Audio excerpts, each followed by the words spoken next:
Snow White producer Mark Platt, Jonah Platt is the son's name, speaking out publicly against Rachel Zegler. And Snow White starring Rachel Zegler opened to a dismal $43 million lowest debut weekend, fake beating 2019's Dumbo.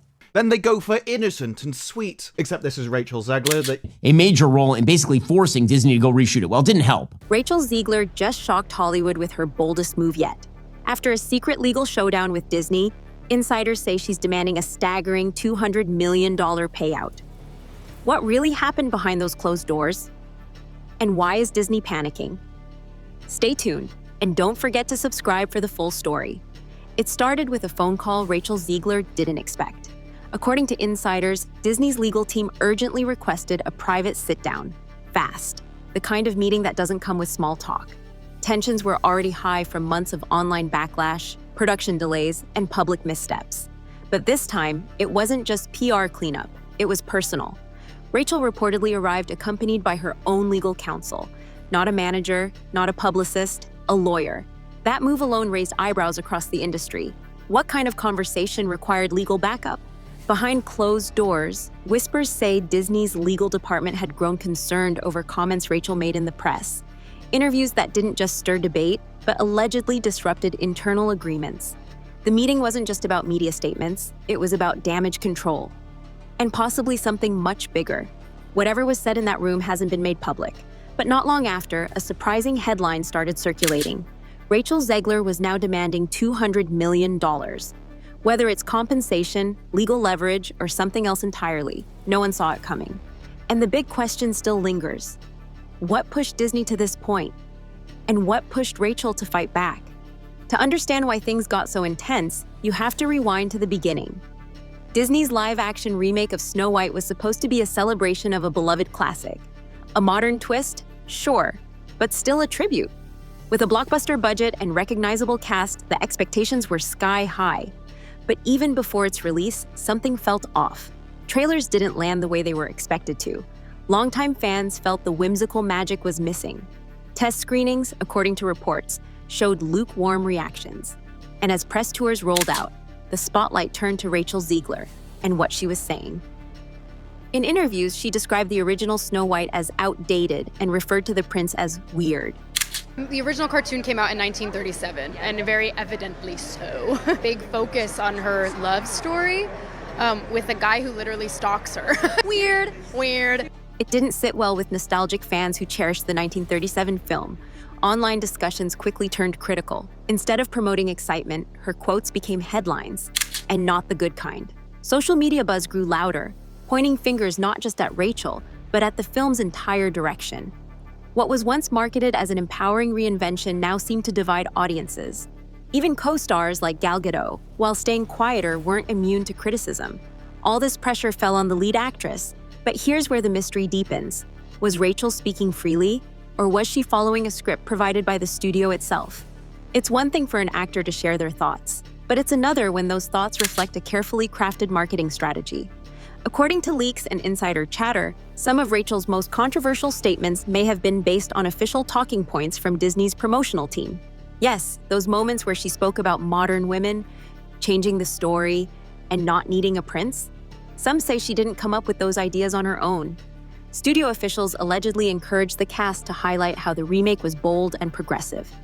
Picture this: Rachel, fresh from the success of West Side Story, sits down for a media junket.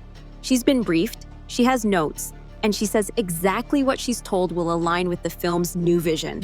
She's not going to be safe with the prince, and she's not going to be dreaming about true love and the leader that her late father told her that she could be. It's just a really incredible story for, I think, young people everywhere.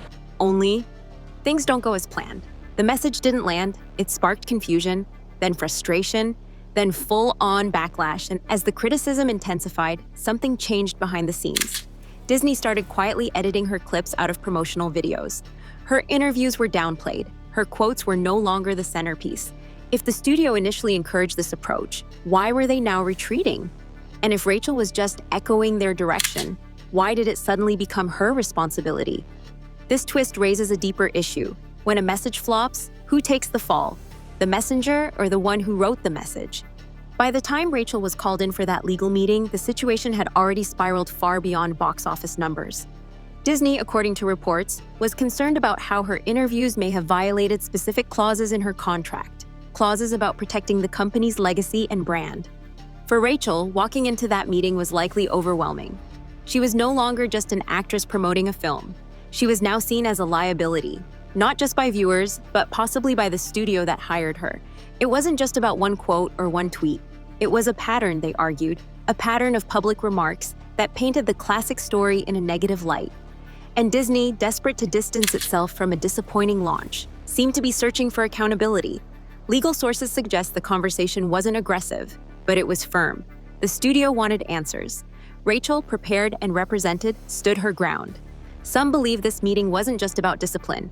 It was a tactical move, a way to shift public perception and potentially prepare for financial negotiations.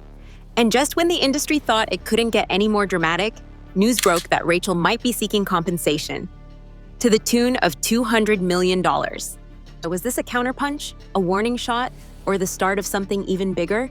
Let's talk about the number everyone's still whispering about, $200 million. That's the figure floating around after Rachel's legal meeting. Sources claim her team is asking for that amount, reportedly as a way to address the professional and emotional fallout she's endured. To some, that number sounds outrageous. To others, it might actually make sense. Imagine signing on to a career-defining role. You believe in the project, you promote it with confidence, and you follow the studio's direction every step of the way. But then, when things go south, you're the one getting blamed, publicly and internally. If the backlash has damaged her reputation, and if she believes the studio put her in that position, it's not hard to see why a legal claim would emerge. It's not just about money, it's about principle. It's about who holds the responsibility when a creative risk doesn't pay off. Disney hasn't confirmed or denied the demand, but industry insiders are buzzing. Some call it a bold move, others call it a standoff. What's certain is this: if this number is real, it's going to change how studios and stars work together moving forward. And if Disney says no, well, this quiet legal conflict could become very public, very fast. Blaming one person is easy, but the truth is never that simple. While Rachel has been at the center of the media storm, there are bigger forces at play. From the start, reports say Disney's leadership couldn't agree on how modernized the remake should be. Some wanted to push boundaries, others wanted to protect the original's heart. The result? A confused film with no clear identity. Fans noticed, critics noticed, and ultimately, the audience didn't connect. Rachel's statements may have added fuel to the fire, but she didn't write the script, shape the marketing, or greenlight the creative direction. So why is she bearing the heaviest consequences? Even the film's producer, Mark Platt, faced criticism. His own son, Jonah, reportedly called out Rachel's behavior. But many argue the production team should have seen the backlash coming and adjusted course earlier. This story isn't just about one actor. It's about what happens when a major studio loses control of its own narrative. And now Rachel might be pushing back not just for herself, but to make a point about that imbalance. This isn't just a one-off situation. What's happening with Rachel and Disney is making actors, studios, and fans rethink how stories are told and who gets blamed when they fall apart. For years, studios have leaned into bold reimaginings, hoping to appeal to new generations. But when those reimaginings backfire, the finger-pointing begins. The Rachel Zegler case might become a landmark example of what not to do, or maybe what to expect when stars speak out, especially when their words reflect ideas from higher up. Will studios start giving more freedom or more control? And will actors start demanding clearer boundaries? Either way, this legal battle could quietly rewrite the rules behind every future red carpet smile and press interview soundbite. So here we are, one emergency meeting, one rumored $200 million demand, and one massive question mark about what happens next.